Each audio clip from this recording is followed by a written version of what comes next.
Lepaskanlah aku, lupakanlah aku, lepaskan aku dari belenggu ini. Cukup ya, bisa lagi batu. Assalamualaikum warahmatullahi wabarakatuh. Hai Aga Kareba, kembali lagi bersama aku Andi Raden.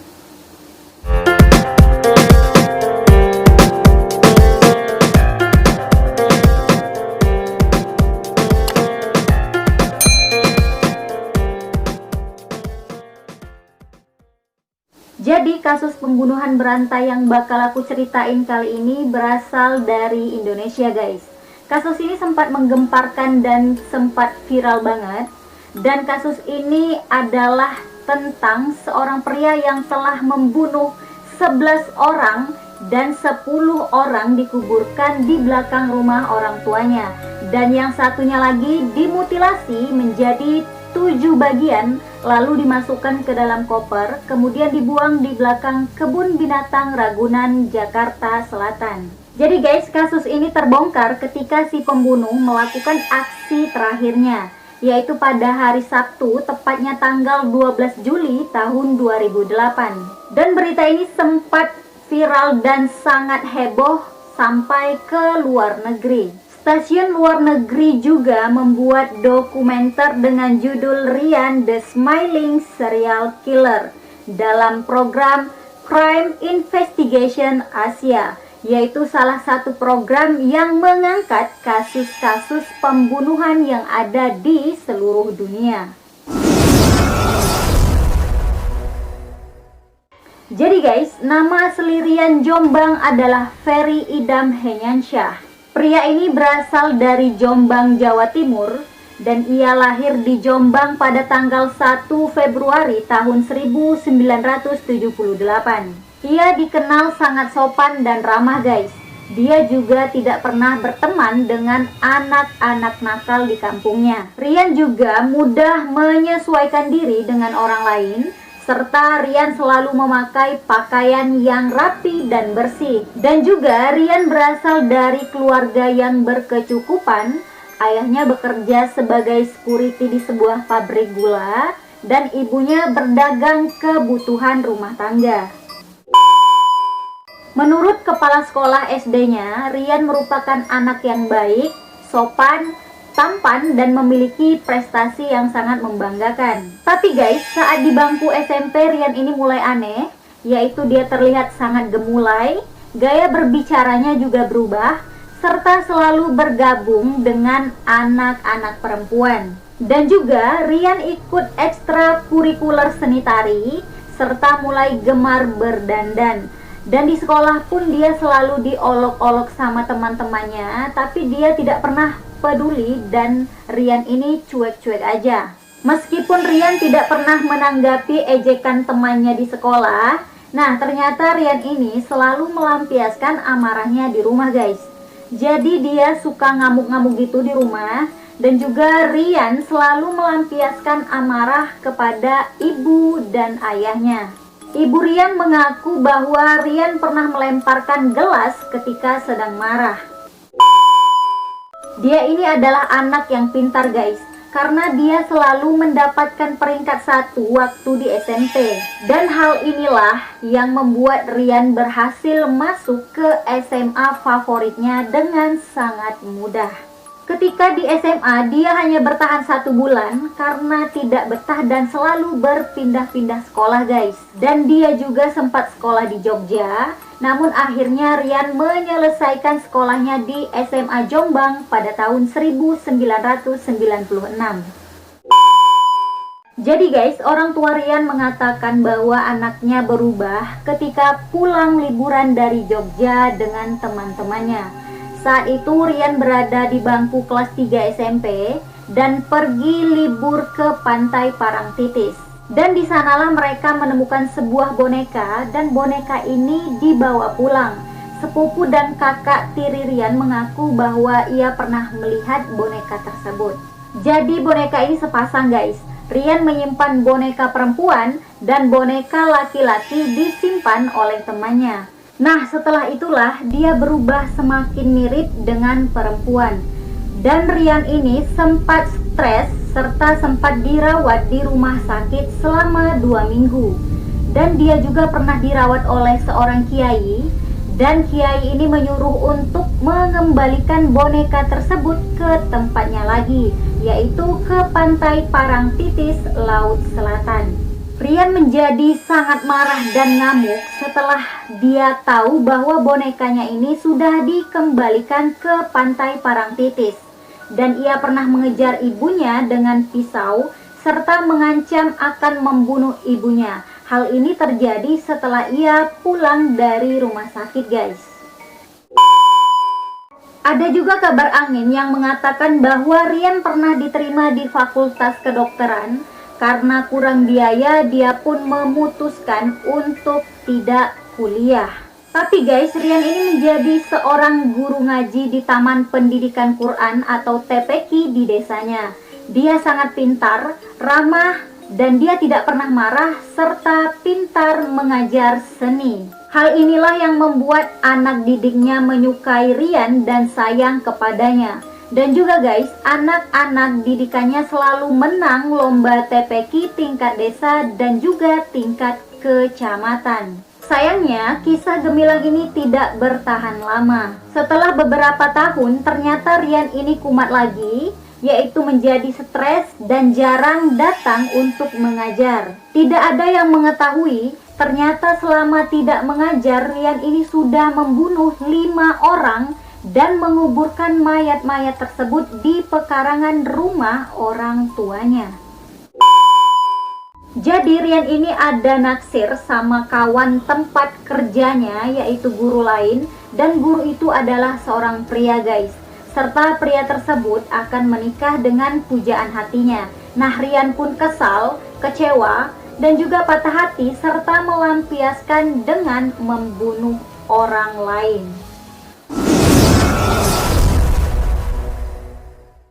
Jadi guys, pada bulan Maret 2008 Rian pindah ke Jakarta.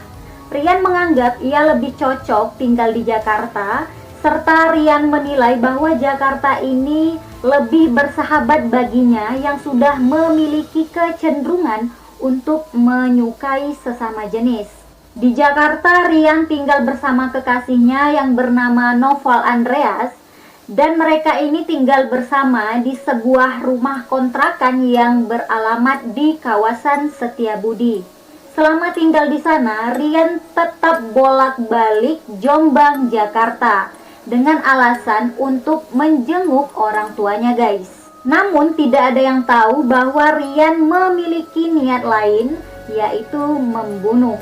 Dalam sebulan ternyata Rian ini sudah membunuh sebanyak 5 kali, guys. Dan ia lakukan saat Rian kembali ke Jombang. Dia dengan tenang membantai dan membunuh 10 korbannya di halaman belakang rumah orang tuanya yang cukup besar. Jadi area kediaman orang tua Rian ini sangat luas, guys. Yaitu berukuran 8 kali 15 meter. Dengan halaman belakang rumahnya berukuran 13 kali 20 meter. Area ini dipenuhi dengan pohon bambu dan pohon pisang, serta kiri dan kanan pekarangan berbatasan dengan lahan kosong. Keadaan inilah yang membuat Rian bisa dengan leluasa beraksi tanpa diketahui orang lain, guys. Korban pembunuhan Rian yang dikuburkan di Jombang berasal dari berbagai daerah, ada dari Jakarta, Surabaya, dan kota-kota lain. Tepatnya pada bulan Juli tahun 2008, Rian membunuh seorang pria bernama Heri Susanto di sebuah apartemen di Depok. Nah, disinilah awal mula aksi kejinya terungkap, guys. Awal mula kejadian ini, guys, Rian bermesraan bersama si Heri.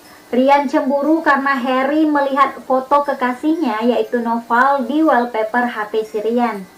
Heri mengatakan bahwa ia menyukai Noval dan sampai menawarkan harga agar bisa mendekati atau berpacaran dengan si Noval ini, guys.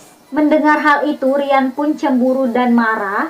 serta keduanya sempat terlibat adu mulut sampai berlanjut ke perkelahian guys. Namun Harry tetap tewas di tangan Ryan. Ryan membunuh Harry dengan cara menusuk Harry dengan pisau yang ada di dapur apartemen Harry. Lalu Harry pun meninggal saat itu juga. Nah, biasanya Ryan menguburkan korbannya di belakang rumah orang tuanya nih. Tapi guys, di Jakarta Ryan bingung mau kuburkan tubuh Harry di mana. Lalu Ryan pun memotong tubuh Harry menjadi 7 bagian dan dimasukkan ke dalam kantong, kemudian dimasukkan ke koper. Lalu ia memesan sebuah taksi dan membuang potongan tubuh Harry di pinggir jalan daerah Kebagusan, Jakarta Selatan. Setelah membuang mayat Harry, Ryan meminta dijemput oleh Noval di depan salah satu rumah sakit daerah Pondok Indah, Jakarta Selatan, dan kembali lagi ke apartemen Harry serta mengambil uang di ATM Harry. Kemudian mereka berdua kabur, yaitu pindah. Nah, keesokan harinya orang-orang pada heboh karena mereka menemukan mayat dalam koper, yaitu mayat si Harry tadi guys. Serta polisi menemukan struk ATM di kantong baju Harry. Setelah dilakukan penyelidikan, polisi pun berhasil menangkap Ryan dan kekasihnya yaitu Noval. Karena kamera CCTV di ATM terlihat Noval sedang mengambil uang. Kemudian tetangga Harry yaitu Victor mengenal Noval dan memberitahu polisi lokasi Noval kerja yaitu di kantor imigrasi Depok. Polisi dengan mudah menangkap Ryan atas petunjuk Noval guys. Dan tanpa banyak alasan Ryan ini mengakui perbuatannya, yaitu dia telah membunuh si Harry tadi. Ryan mengaku tidak merasa takut saat melakukan aksi kejinya tersebut guys. Bahkan ia sempat berbelanja keperluan dapur dan membeli sebuah cermin hias dari uang Harry tersebut. Nah, sikap tenangnya inilah yang membuat polisi curiga dan polisi menduga Ryan sudah sering melakukan pembunuhan ini. Dan Harry bukanlah korban pertama yang dia bunuh. Jadi polisi terus melakukan penyelidikan lebih lanjut dan ditemukan dalam beberapa laporan polisi ada daftar orang hilang dan orang-orang ini pernah dekat dengan Ryan guys.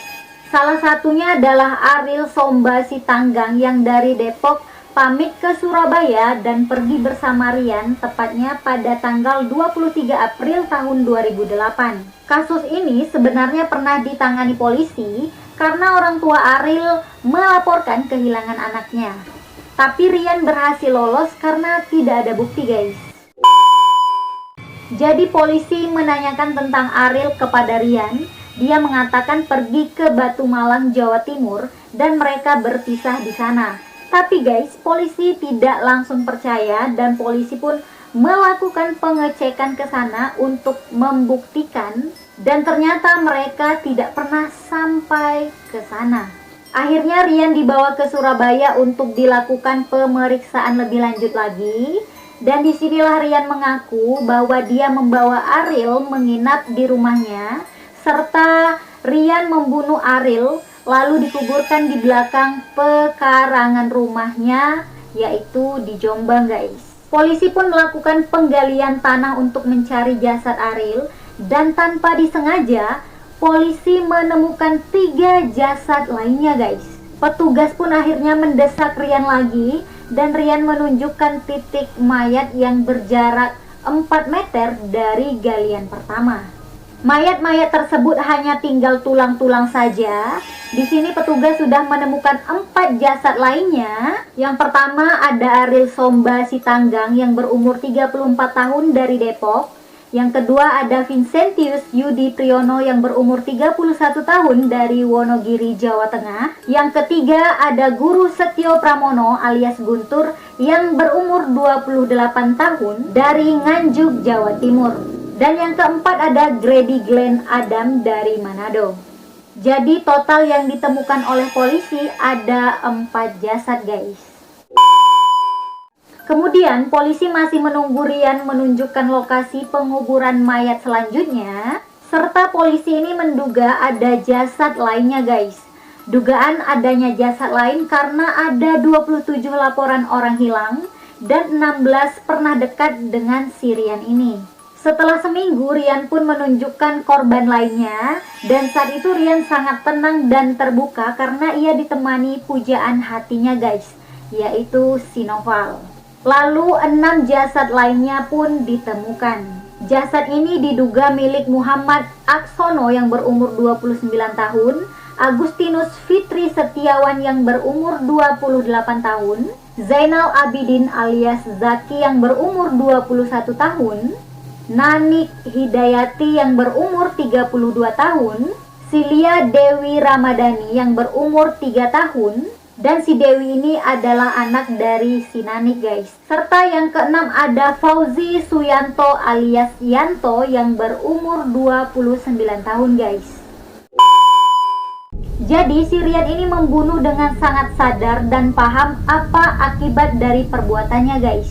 Selama pemeriksaan, Rian melakukan tes beberapa kali, yaitu Rian juga melakukan serangkaian tes psikologi yang dilakukan oleh beberapa ahli, dan ternyata ditemui adanya gangguan jiwa yang sangat berat. Para ahli juga menemukan kecenderungan homoseksual dan menyukai peran perempuan, tapi homoseksual tidak berkaitan dengan gangguan jiwa guys. Hasil tes juga mengatakan bahwa Rian ini mengalami tekanan kejiwaan, benci yang terpendam yang membuat Rian stres dan melampiaskan dengan marah-marah dan suka melemparkan barang. Ia adalah anak tunggal pernikahan ketiga ibunya, dan ibunya selalu memukul dan melakukan kekerasan guys. Serta Rian merasa kurang perhatian saat dia kecil karena ibunya ini sangat sibuk kerja dan sejak kecil dia selalu ditinggal di rumah sendirian. Rian juga pernah melihat ibunya ini ternyata selingkuh dengan pria yang dia kenal. Nah inilah yang membuat dia trauma dan tidak tahu harus menceritakan kepada siapa. Tapi hal ini dibantah oleh ibu dan ayahnya sendiri bahwa Rian memang sering mengada-ngada dan Rian selalu mengarang cerita. Jadi guys, setelah menjalani beberapa persidangan, tepatnya tanggal 9 April tahun 2009, Pengadilan Negeri Depok menjatuhi hukuman mati untuk Rian Jombang. Rian dan keluarganya sempat mengajukan banding dan juga kasasi, serta peninjauan ke Mahkamah Agung, namun semua upaya ini ditolak pada tanggal 5 Juli 2012. Kemudian Rian mengajukan gerasi ke Presiden pada tanggal 1 Oktober 2016 untuk memohon kepada Presiden agar mengurangi hukumannya menjadi penjara seumur hidup guys. Kemudian Rian mendekam di Lembaga Permasyarakatan kelas 1 Cirebon dan sambil menunggu tanggal eksekusi mati dilakukan. Selama menjalani masa tahanan, Rian dinilai sangat baik guys. Rian selalu berprestasi dalam bidang olahraga, dalam bidang seni, mengajar aerobik, serta melakukan rutinitas keagamaan dan juga mengajar ngaji ke napi-napi yang lainnya. Menjelang akhir tahun 2008, Rian sempat dipindahkan ke Lembaga Permasyarakatan Cibinong, dan selama di penjara, Rian selalu menyibukkan dirinya dengan berbagai kegiatan. Rian juga sering melakukan fitness dengan beberapa teman artis ternama, dan juga Rian tidak pernah melewatkan sholat 5 waktunya guys. Dan Rian pasrah atas hukuman yang diberikan kepada dirinya. Jadi guys, Rian ini sempat mengirim surat ke Presiden agar memberikan waktu kepada dirinya untuk menyelesaikan puasa kifaratnya sebelum dia dieksekusi mati, yaitu puasa untuk menebus dosa-dosa kepada 11 korban yang telah ia bunuh. Jadi guys, itulah tadi kisah pembunuhan berantai yang dilakukan oleh Rian Jombang. Dan aku turut berbela-sungkawa kepada seluruh keluarga korban. Semoga para korban dan amal ibadahnya diterima di sisi Allah Subhanahu wa Ta'ala. Dan keluarga yang ditinggalkan mendapatkan kesabaran serta kesehatan yang sangat-sangat berlimpah dari Allah Subhanahu wa Ta'ala. Amin, amin ya rabbal alamin. Jadi guys, aku mohon maaf jika ada salah dalam pengucapan, dan jika kalian ada informasi lain tentang kasus Rian ini, kalian bisa komen di bawah sini ya guys. Jadi kita bisa sama-sama saling berbagi dan mendapatkan informasi. Baiklah buat kalian semuanya, agar tetap berhati-hati dimanapun kalian berada guys. Sekian dulu video dari aku, terima kasih banyak karena kalian sudah menonton video ini sampai habis. Dan jangan lupa untuk dukung aku terus dengan cara di like, di komen, dan juga di subscribe, serta di share sebanyak-banyak mungkin ke media sosial yang kalian punya. Sampai bertemu di video aku selanjutnya. Bye, assalamualaikum warahmatullahi wabarakatuh.